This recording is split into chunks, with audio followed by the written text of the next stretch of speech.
আজকে সর্ষে ইলিশটা একটু আলাদা রকমভাবে করব। হাই এভরিওয়ান, কেমন আছো তোমরা? আজকে দেখতেই পাচ্ছ আমরা ইলিশ নিয়ে এসেছি।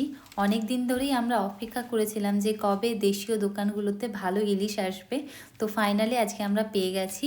দেখতেই পাচ্ছ এখানে ওজন আছে তোমার 800 থেকে 1000 গ্রাম, মানে মোটামুটি 1 কেজি মতো। তো ইলিশটা আমি তো ভালো করে দেখিয়ে নিলাম, এটা মোটামুটি 1 কেজি কাছাকাছি হবে। আর আজকে আমি তোমাদের সঙ্গে শেয়ার করব সুইডেনের হেলথ কেয়ার ব্যবস্থাটা কেমন, বা স্বাস্থ্য ব্যবস্থাটা কেমন, কি করে কি করতে হয়, কেমন করে কি করতে হয়। তো সেগুলো আজকে আমি তোমাদের সঙ্গে শেয়ার করব। তো বলে দিই, এই ইলিশটার ওজন মোটামুটি 1 কেজি। তো এটার দাম আমাদের পড়েছে তোমার ওই 200 ক্রাউন্স মতো, মানে সুইডিশ ক্রাউন্স। তো আমাদের ওই দিকের টাকায় হবে তোমার ওই 1600 টাকা মতো। তো এখানে ইলিশ মাছটা খুব ভালো পাওয়া যায় আর ফ্রেশও পাওয়া যায়। তো দেখতেই পাচ্ছ ইলিশ মাছটা পুরো বরফে জমে আছে। তো এটা আমি কিছুক্ষণ এইভাবেই রাখবো, তারপর এটাকে জলে একটু ভিজিয়ে রাখবো যাতে বরফটা তাড়াতাড়ি গলে যায়।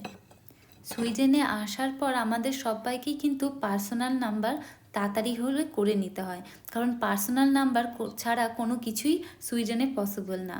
ব্যাংক আইডি থেকে হেলথ কেয়ার ব্যবস্থা থেকে সব কিছুই তোমরা করতে পারবে না। তো আমাদের সব থেকে প্রথম কাজ সুইডেনে এসে পার্সোনাল নাম্বার নিজের বানিয়ে নেওয়া। সবারই আলাদা আলাদা পার্সোনাল নাম্বার হয়, তো পার্সোনাল নাম্বারটা বানিয়ে নিতে হবে। এবার আমি আসি, সুইডেনে 2 রকমের হেলথ কেয়ার ব্যবস্থা আছে। একটা পার্সোনাল নাম্বার হওয়ার পরে 2 রকম আছে, একটা এমার্জেন্সি আছে আর একটা হলো অ্যাপয়েন্টমেন্ট নেওয়া। অ্যাপয়েন্টমেন্ট নেওয়ার প্রসেসটা অনেকটাই লং। এটা তোমাকে প্রথমে ফোন করতে হবে 1177 এদের হেলথ কেয়ার নাম্বার, তারপরে ওরা তোমার পার্সোনাল নাম্বার চাইবে। পার্সোনাল নাম্বার নেওয়ার পর এটা তোমার ওই ফোন করে যে প্রসেসটা আছে সেটাতেও তোমার টাইম লাগে, ওই 30 মিনিটের বেশিই লাগে তোমার। তো এরকম করে এদের প্রসেস। তো এই অ্যাপয়েন্টমেন্ট পেতে তোমাদের 3 সপ্তাহ থেকে 4 সপ্তাহের মধ্যে তোমরা কিন্তু অ্যাপয়েন্টমেন্ট পেয়ে যাবে এখানে ডাক্তারের। তো এখানে হেলথ কেয়ারটা এরকম, এখানে সবসময় ডাক্তার অ্যাভেলেবেল থাকে না। এবার আসি যেটা এমার্জেন্সি। এমার্জেন্সি মানে ধরো তোমার হঠাৎ করে প্রচণ্ড এই পেটে ব্যথা হলো, যেমন হঠাৎ করে প্রচণ্ড মাথা যন্ত্রণা হচ্ছে, আবার প্রচণ্ড ভমিটিং হচ্ছে, এক কথায় তুমি থাকতে পারছো না, তোমাকে ইমিডিয়েটলি ডাক্তারের সঙ্গে যোগাযোগ করতে হবে। তো এইগুলোর জন্য এদের আর একটা ব্যবস্থা আছে, সেটা হলো এমার্জেন্সি ক্লিনিক। এটাকে এদের ল্যাঙ্গুয়েজে বলে নারাকিউতেন। তো ওটা হলো এমার্জেন্সি সার্ভিস বা এমার্জেন্সি ক্লিনিক বলতে পারো। আর দেখো ইলিশ মাছটা ঠিক কতটা বড়। তাছাড়াও যদি তুমি হঠাৎ করে কেউ পড়ে গেল, খুবই এমার্জেন্সি মাথা ফেটে গেল, তো সেই ক্ষেত্রে কিন্তু আলাদা নাম্বারে ফোন করতে হবে, সেটা হলো 112-তে ফোন করতে হবে। আর এদিকে আমার বর কিন্তু প্রথমবারই ইলিশ মাছ কাটছে। দেখো ইলিশ মাছ কাটাটাও কিন্তু খুব একটা সহজ না। তো আমরা দেশে থাকাকালীন কখনো তো মাছ কাটার সমস্যায় আসেনি, দোকানে গেলে কেটে পরিষ্কার করে ধুয়ে দিত। কিন্তু এখানে তো সেরকম নেই, সেই জন্য মাছগুলোকে নিজেই কাটতে হবে। যারা প্রথমবার মাছ কাটবে তাদের জন্য কিন্তু এই ভিডিওটা খুবই হেল্পফুল হবে। দেখো এবার আমরা কিন্তু ইলিশ মাছের মাথাটা কাটছি। ইলিশ মাছের এই পোর্শনটা আমরা পুরোটাই ফেলে দেব, আর এগুলোটা ভালো করে ধুয়ে পরিষ্কার করে নেব। তাহলে তোমরা সবাই ভাবছো হয়তো এমার্জেন্সি, যেহেতু এমার্জেন্সি ক্লিনিক, তাহলে এখানে হয়তো খরচাটা অনেক বেশি হবে, কিন্তু সেটা নয়। এমার্জেন্সিতে আর ওই যে তোমরা যে অ্যাপয়েন্টমেন্ট নেওয়ার পর একই খরচা। এখানে তুমি যদি ডাক্তার দেখে, তোমাকে যদি সেরকম প্রয়োজন হয়, তোমার ওই একই ডক্টর ফ্রি, তোমার ওই 200 সুইডিশ ক্রাউন্স মতো। এখানকার মেডিসিন যেমন এক্সপেন্সিভ, তেমন কিন্তু খুবই ভালো। 1-2টো খেলেই কিন্তু আর প্রয়োজন হয় না। তো আমার যখন প্রচণ্ড ভমিটিং আর লুজ মোশন হচ্ছিল, এক কথায় ডায়রিয়া মতো হয়ে গেছিলো, তো প্রথমে আমি আমরা যে মেডিসিনগুলো নিয়ে এসেছিলাম সেগুলো খেয়েছিলাম। তো সেগুলো খেয়ে যখন আমি কমলো না, প্রচণ্ডই পেটে ব্যথা করতে লাগলো, তখন আমার বর এখানকার হেলথ কেয়ার নাম্বারে ফোন করে। তো প্রথম 2বার তো কেটেই গেল, কিছুটা হলোই না। তারপরে 3rd টাইমে যখন ফোন করলো, তখন ওরা ফোন রিসিভ করার পর আমার পার্সোনাল নাম্বার চাইলো। পার্সোনাল নাম্বার দেওয়ার পর অনেকক্ষণ ওয়েট করার পর একটা নার্স জিজ্ঞাসা করলো যে কি কি অসুবিধা হচ্ছে। তখন আমার যা যা অসুবিধা হচ্ছে সেগুলো বলার পর ওদের মনে হলো যে না, ওরা একবার ক্লিনিকে এসে, মানে আমরা একবার ক্লিনিকে গিয়ে দেখা করি, যে কেমন কিসের জন্য প্রবলেম হচ্ছে, কেন পেটে এত জ্বালা করছে। তো তখন ওরা আমাদেরকে যেতে বলে কাছের যে কোনো এমার্জেন্সি ক্লিনিকে। তো আমরা আমাদের কাছের এমার্জেন্সি ক্লিনিকে গেলাম।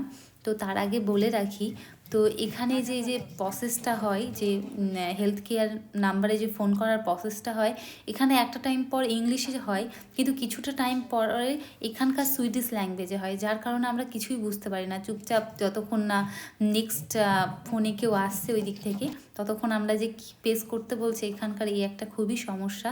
তো এটা আমরা ফেস করেছিলাম। তো তারপরে আমরা গেলাম এমার্জেন্সি ক্লিনিকে এখানকার, যেটাকে বলে ওই নারাকিউতেন। তো সেখানে গেলাম। তো আমি ঠিকঠাক করে এদের ল্যাঙ্গুয়েজটা উচ্চারণ করতে পারছি না, আমি নিচে লিখে দিচ্ছি, তোমরা পড়ে নিও। তো ওই এমার্জেন্সি ক্লিনিকে যাওয়ার পর ওখানে দেখলাম নার্স আছে। তারপরে ওদের যদি মনে হয়, নার্সদের যদি মনে হয় খুবই এমার্জেন্সি, তাহলেই কিন্তু ওরা ডাক্তারের সঙ্গে কথা বলিয়ে দেয় বা অ্যাপয়েন্টমেন্ট নিয়ে দেয়। তো আমাকে নার্সরা দেখে বললো যে সেরকম কোনো ভয়ের প্রবলেম নেই। তো আমাকে 3টে মেডিসিন দিয়েছিল, বললো যে এইগুলো খাও, যদি 24 ঘন্টার মধ্যে ভালো না হয় তাহলে কালকে এসে ডক্টরের সঙ্গে মিট করে নিতে বা ডক্টরের সঙ্গে দেখা করতে বললো। তো আমাকে যে কটা মেডিসিন দিয়েছিল, আমি বাড়িতে এসে সেগুলো খাওয়ার পর আর আমার কোনো প্রবলেম হয়নি। সেই জন্য আমি আর নতুন করে ডক্টরের কাছে যাইনি বা দেখাতে যাইনি, যেহেতু ওরা বলেছিল ভালো হয়ে গেলে আর কোনো ব্যাপার নেই। আর বলেছিল একটু স্পাইসি জিনিস কম খেতে, যখন ভালো হয়ে যাবে তারপর থেকে খেতে। তো আমি সেই মতো করেছিলাম। এদিকে দেখো আমাদের ইলিশ মাছ পুরো কেটে ভালো করে ধুয়ে টিস্যু দিয়ে জলগুলোকে শুকিয়ে আমি এটাকে ডিপ ফ্রিজে রেখে দেবো। এইভাবে তোমরা ইলিশ মাছগুলোকে ডিপ ফ্রিজে অনেক দিনই রাখতে পারো। তো আজকে আমি সর্ষে ইলিশ রান্না করব, কিন্তু আমি ইলিশ মাছগুলোকে ভেজে সর্ষে ইলিশ রান্না করব। যেহেতু ইলিশ মাছগুলো অনেক দূর থেকে আসছে এখানে, আর যেহেতু বরফে থাকে, সেহেতু ভেজে রান্না করাই ভালো। যেহেতু আমি ইলিশ মাছটা ভেজে রান্না করছি, তো এই তেল কিন্তু আমি যখন সর্ষে ইলিশটা বানাবো তখন কিন্তু দেবো, তাহলে স্মেলটাও আসবে আর খেতে খুব সুন্দর হবে। তাছাড়াও এখানে যদি তোমার নর্মাল জ্বর আসে বা ঠান্ডা লাগে, তাহলে তুমি এখানকার হেলথ কেয়ার নাম্বার 1177-এ ফোন করে তোমার কি কি অসুবিধা হচ্ছে সেগুলো বললে ওরা সেই মতো তোমাকে কি কি মেডিসিন নেওয়া উচিত বা কি করা উচিত সেগুলো বলে দেবে। আজকে সর্ষে ইলিশটা একটু আলাদা রকমভাবে করব। তো দেখতেই পাচ্ছ আমি ইলিশ মাছটাকে হালকা করে ভেজে নিয়েছি, ভাজা হয়ে গেছে। এবার আমি কড়াতে অল্প একটু সর্ষের তেল দেব। তেলটা গরম হয়ে গেলে আমি অল্প একটু আদা বাটা আর কাঁচা লঙ্কা দিয়ে ভালো করে আদাটাকে ভেজে নেব যতক্ষণ না কাঁচা স্মেলটা যাচ্ছে। তারপরে আমি টমেটোগুলো দিয়ে দেব। আর আমরা যে ইলিশ মাছটা নিয়ে এসেছিলাম সেটা খুবই ভালো ইলিশ মাছ। ইলিশ মাছের পেটে কিন্তু একটুকু ডিম ছিল না, তাই ইলিশ মাছটা কিন্তু মোটামুটি 1 কেজি ওজন হবে। তো বলতে পারো খেতে খুব টেস্টি হবে। আমরা তো 1 পিস ভাজাও খেয়ে নিয়েছি। তো এবার আমি টমেটোটা দিয়ে দেবো। ভালো করে টমেটোটা যতক্ষণ না মেল্ট হয়ে যাচ্ছে আর কাঁচা গন্ধটা চলে যাচ্ছে, ততক্ষণ কিন্তু আমি ভাজতেই থাকবো। এখানে একটু আমি লবণ দেবো এবার। তারপর আমি অল্প একটু চিনি দিয়ে ভালো করে টমেটো আর আদাটাকে ভেজে নেব। আর সুইডেনে কিন্তু দাঁতের ডাক্তার বা দাঁতের ট্রিটমেন্ট করালে কিন্তু প্রচণ্ডই এক্সপেন্সিভ, এটা তো তোমাদেরকে আমি বলতে ভুলেই গেছিলাম। আর তোমাদেরকে প্রথমে যেটা বললাম যে পার্সোনাল নাম্বার যাদের হয়ে গেছে এতক্ষণ তাদের কথাটা বললাম, আর যাদের পার্সোনাল নাম্বার হয়নি তাদের কিন্তু যে কোনো ট্রিটমেন্টই করাতে গেলে প্রচণ্ডই এক্সপেন্সিভ হবে। তারপরে ডাক্তারের অ্যাপয়েন্টমেন্ট পেতে অনেক দেরি হবে, ডাক্তারের ফিজ অনেক বেশি হবে। তো এরকম অনেক প্রবলেমই হবে। তো যারা সুইডেনে আসবো ভাবছো তারা কিন্তু সুইডেনে যেদিন আসবে সেই দিনই ট্যাক্স সার্ভিস অফিসে গিয়ে কিন্তু পার্সোনাল নাম্বারের জন্য অ্যাপ্লিকেশনস করে দেওয়াটাই ভালো। আর আমরা এই নিয়ে একটা পুরো ভিডিও বানাবো যে ট্যাক্স সার্ভিস অফিসে গিয়ে কী কী করতে হবে, কত দিন সময় লাগে, এর একটা ফুল ভিডিও আমি খুব তাড়াতাড়ি বানাবো। আর এদিকে দেখো আমার কিন্তু টমেটোটা ভালোভাবে ভাজাও হয়ে গেছে, কাঁচা স্মেলও চলে গেছে, আর ভালোভাবে দেখো মেল্টও হয়ে গেছে। আমি আরেকটু নাড়িয়ে লাল লাল করে নেব। এখানে কিন্তু এইভাবে নাড়তেই থাকবে, যদি তলে লেগে যায় তাহলে কিন্তু তেতো হয়ে যাবে। আর আমি এদিকে 1 বাটি জলে ওই তোমার 2 চামচ মতো সর্ষের গুঁড়ো ভালো করে দিয়ে মিশিয়ে নেব। আর আমি দেশ থেকে আসার সময় তোমার সর্ষে গুঁড়ো নিয়ে এসেছিলাম। আর যারা বাড়িতেই বানাবে তারাই কিন্তু সর্ষে ভালো করে মিক্সিতে বেটে নিলেও হবে। দেখো এই সর্ষে গুঁড়োটা কিন্তু খুবই ভালো, প্যাকেট খোলার সঙ্গে সঙ্গেই খুব সুন্দর স্মেল আসছিল আর আমরা যে ইলিশ মাছটা নিয়ে এসেছি সেটাও খুব সুন্দর।